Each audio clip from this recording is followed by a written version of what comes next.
If I tell you that when Muhammad finally captured Mecca in 630 AD, he did something shocking. He pardoned almost everyone. He pardoned Abu Sufyan, the man responsible for the deaths of dozens of Muslims. He pardoned his persecutors, but he ordered the immediate execution of one specific group. Not the warriors, not the killers, a group of mostly poets. Why pardon the killers but execute the mockers? Why such relentlessness? So I did some forensic work.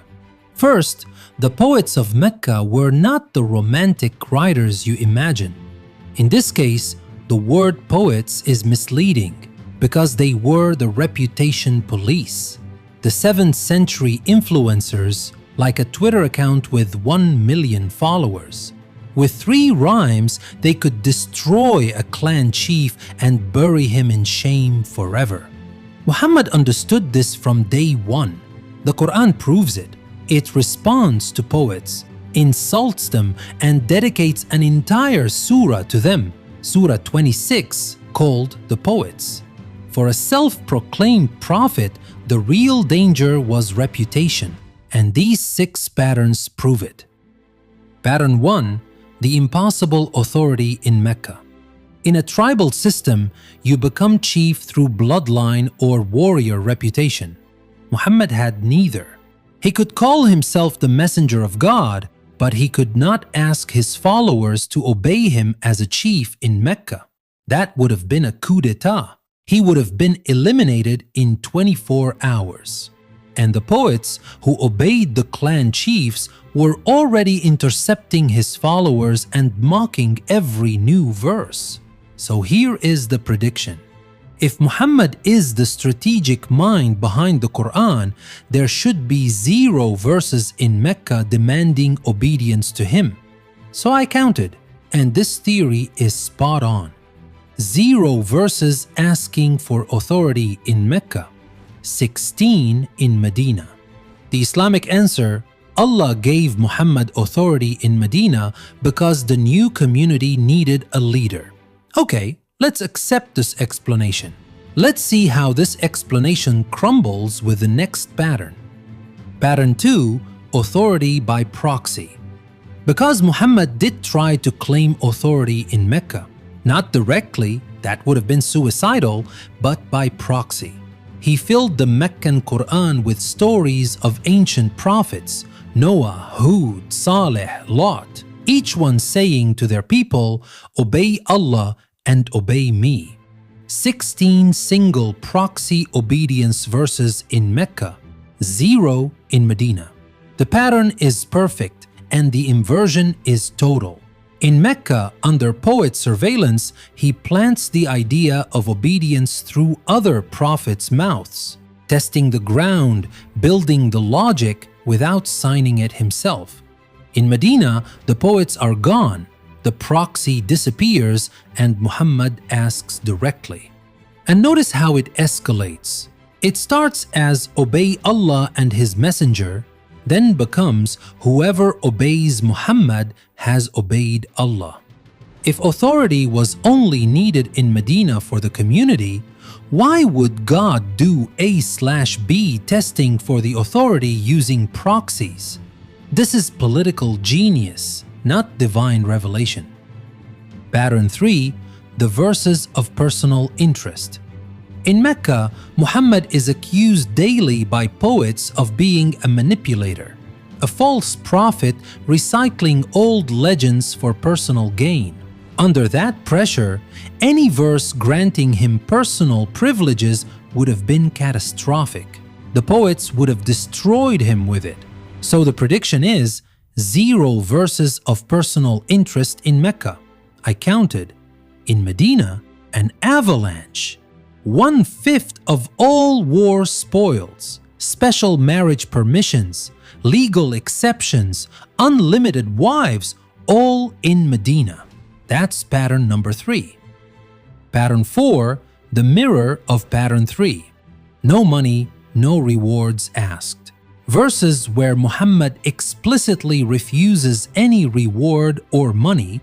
I ask nothing from you, Every single one is in Mecca. Where the accusation of manipulation was the daily threat, those verses of no need of money or rewards is direct protection against poets calling him a scam. Pattern 5. The poetry collapse. In Mecca, Muhammad has only weapon against poets: poetry itself. He used it, and it explains the beauty of the Meccan Quran. By matching the quality of the poet's weapon, Muhammad was fighting for its life. The poets were the watchdogs of reputation. If Muhammad was forced to use the weapon of the poets to stay credible in Mecca, if poetry was an effort, a weapon, why keep this effort Medina, a city with no poets square and no poets knowing him since childhood? Poetry should collapse. So I consulted specialists respected by Muslims themselves and see what they say about Quranic beauty and poetry in Mecca and in Medina. And they all say that when Muhammad arrives in Medina, 340 kilometers from the poet's square, the poetry disappears. The Medinan Quran becomes legalistic, administrative, flat, almost ugly. Here are two independent specialists, same observation. The Islamic answer: Allah changed his style. The new community needed concrete laws, not abstract poetry. Okay, let's accept that for 30 seconds and see how this explanation crumbles with the next pattern. Pattern 6. The poetic fatigue.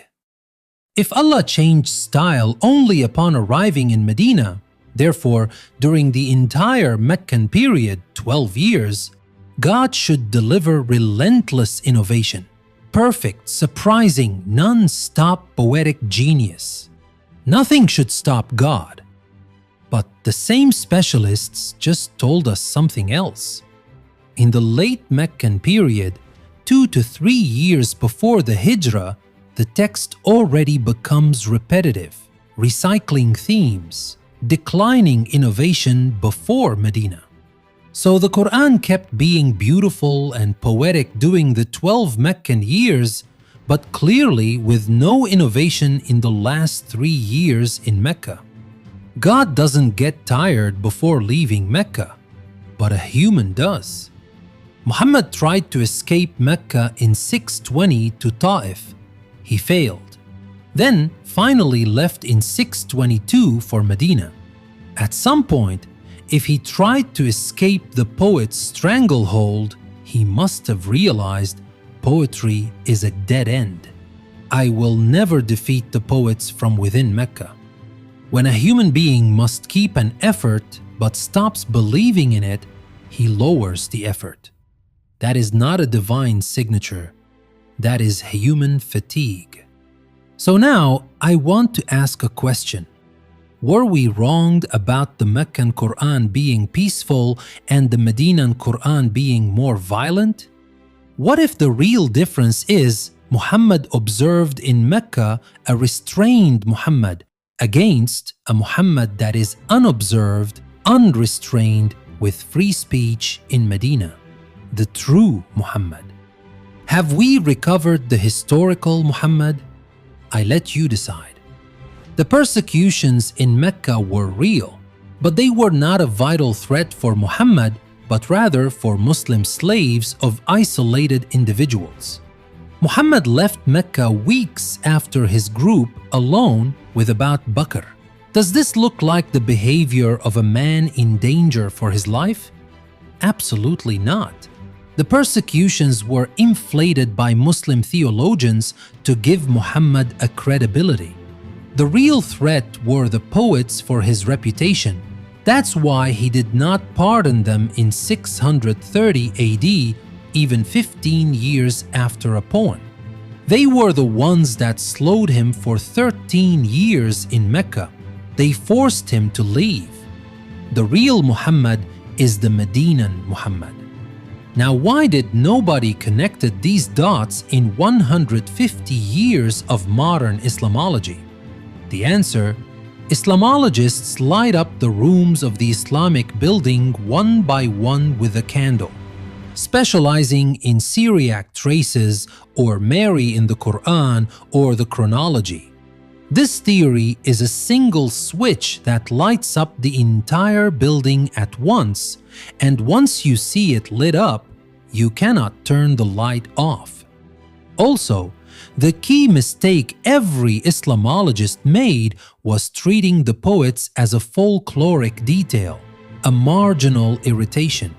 Make them the central problem of Muhammad and everything aligns. There is also the elephant in the room.